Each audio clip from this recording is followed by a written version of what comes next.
గారు మా ములుగు మీద పచ్చి అబద్దాలకు అంబాసిడర్ గా మారింది.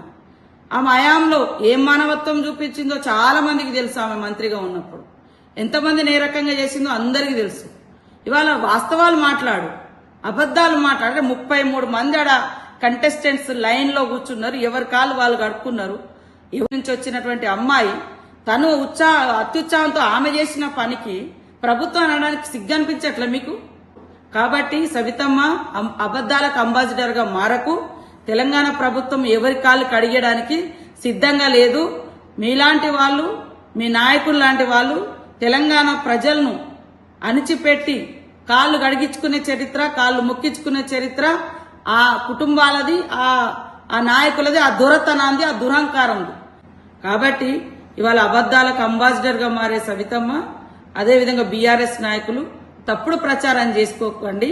తప్పుడు ప్రచారాలతో మీరు ఇవాళ మీ పరువు మీరే తీసుకుంటారు.